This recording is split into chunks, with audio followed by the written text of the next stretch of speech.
Coming up, how you can have a library without any books. What the And we kick off our February book pick about birds and an alternate China. It's a Sword and Laser book club. We hope.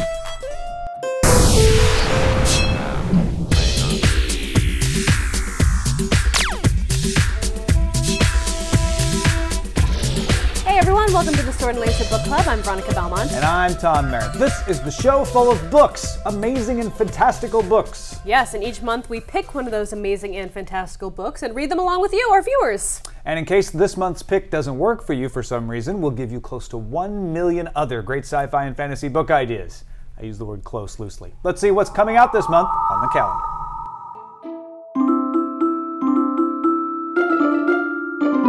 February 5th, get ready for Etiquette and Espionage, the debut of the Finishing School series by Gail Carriger. Yay!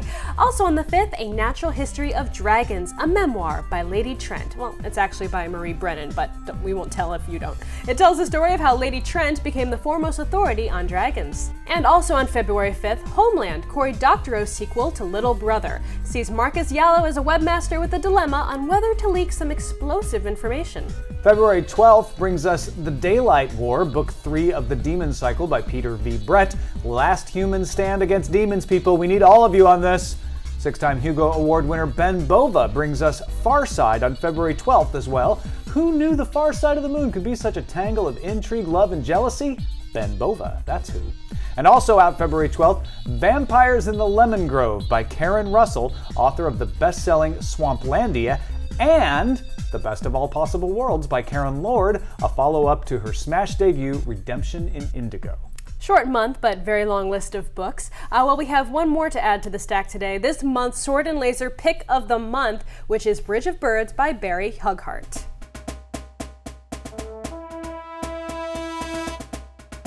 So this is a book we're picking based on a whiteboard. First time ever we've done that. I kind of love this because last month we did a pick based on a very popular viewer suggestion, which was Old Man's War, which was Nick. I think Nick has been mentioned on the show more time than anyone else at this point. Even us. And this, I know.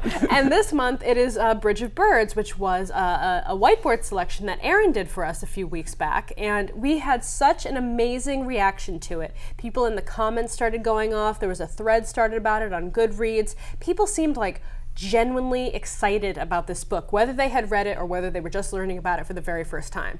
So we had to pick a sword. It was sword turn for me, and I was like, you know what? I think we should just go with this. It sounds super fun to read. Bridge of Birds, first of a trilogy, first published in 1984. It's the first of the 3 novels in the Chronicles of Master Li and Number 10 Ox series. That's important to know if you want the ebook, right? Right. I did a little research, and people were nervous because they were saying that Bridge of Birds wasn't available on Kindle. Well, it actually is. If you get the Chronicles of Master Li and Number 10 Ox, it comes with the full collection, and it's not more expensive really. It's $9.99 I think for the full collection, which isn't too much more than an ebook would normally be. Yeah, so usually they're around $8 to $10 anyway. I actually accidentally bought not only the paperback version of Bridge of Birds, but then I also bought the Kindle. I don't know if I was drunk or if I was just on cold medicine like I am now. It must be the cold medicine. Are you feeling better? No, all right. Not really. Well, I'm good. This is a novel of an ancient China that never was. That's the subtitle, and that refers to the fact that it's sort of an alternate telling in the spirit of these classic books from ancient China. Right. It's kind of like an alternate history. It's built. There was some interesting stuff about it's a whole literary genre. I discovered doing some research on this. Chinoiserie, is that how you? Chinoiserie. Yeah. Yeah, easy for you to say. It's a synonym for Orientalist, which can refer to the genre of China-based stories and is also used to describe decorative art forms. So this is a whole different subgenre of art, which I found really interesting. So Pearl S. Buck can be lumped into this category. Earth, right, So Stephen Marley, the Chia Black Dragon trilogy.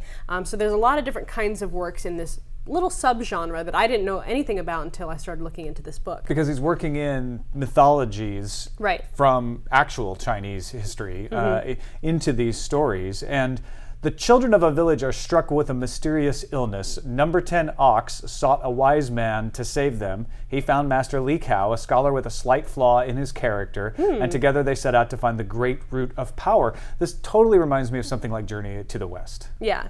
I haven't read that. That's a classic Chinese tale. Yeah. And we've had other books that have been homages to that same thing. Yeah, and so it's been a very well received book. It won the 1985 World Fantasy Award for Best Novel. It also won the 1986 Mythopoeic. Yeah. These are words that are hard to say on a lot of Dayquil. I apologize in advance. For Best Fantasy Novel as well. Yes, I'm actually very excited to read this. I've been wanting to read some of the actual old Chinese stories. Yeah. Maybe this is a way to kind of get me off my couch and get in there and do it. Well, what's cool is that, like, looking on GoodReads, this book is listed under so many different kinds of genres. It's on so many different kinds of book lists. So I think it's going to be something that either fits in really well with us, or it might be one of those kind of interesting outliers that doesn't really have a perfect fit in sword or laser or alternate history. So it seems like it melds a lot of different kinds of genres together. There are supposedly a lot of similar allusions in Cloud Atlas, especially the tale of Songmi 451, to this.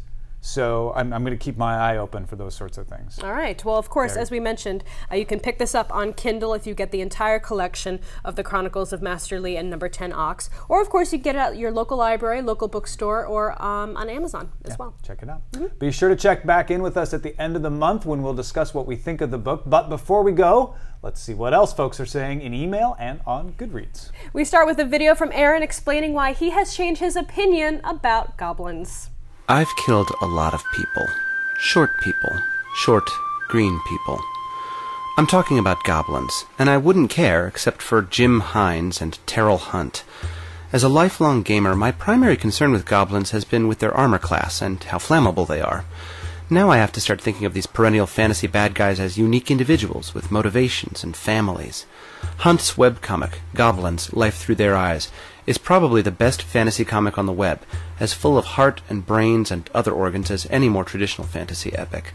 It's essential reading, but it's not for the weak of stomach. Now, if you'll excuse me, I have some mourning to do for the thousands that I've sent to their doom. Thank goodness nobody's tried to redeem vampires. Because, as we all know, Aaron is a vampire slayer. I see what he did there. Yeah. I get it. Very cute. I like that. Good stuff. Although, now, are you going to feel bad about killing goblins in video games? No. No? All right, good. No, you don't really know. I'm goblinist. Yeah, you're a goblinist? I'm a goblinist. I'm glad you came forth with that. Is there a group for that? Yeah, okay. Maybe they can help you. Tyler wrote about San Antonio in Bexar County, Texas, as I learned the hard way by saying it Bexar on my other show, Tech News Today. Bexar? Well, it's spelled B-E-X-A-R, but it's Oh. pronounced Bexar County. Anyway, Okay. Bexar County is getting a bookless digital library. Tyler says, quote, I'm assuming some cities might already have them. As an avid bibliophile, this makes me slightly apprehensive, but the sci-fi fan in me is rather intrigued. Has anyone experienced these? Are you for or against? The idea is they don't stock the library with books. They have computer terminals, and they have ebook readers you can check out, and they still have librarians there to help you find the information you're looking for. I like it, and I also kind of don't. It's a different thing. It's a different thing. Yeah. I mean, I love how it looked. I saw the mock-up of the design, and it does totally look like an Apple store or He was something. inspired when he read the Isaacson biography of Steve Jobs. Oh, interesting. And in a lot of ways, it makes sense because a lot of people go to the library now to access the free computer terminals and do research, do LexisNexis. Say that 5 times fast on cold medicine. Google. For Google works too.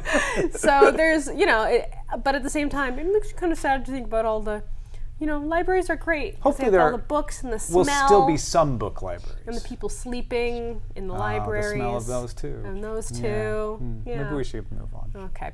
Christina is ready to take a big step. She writes, so I'm embarrassed to say I have yet to read anything by Neil Gaiman. What?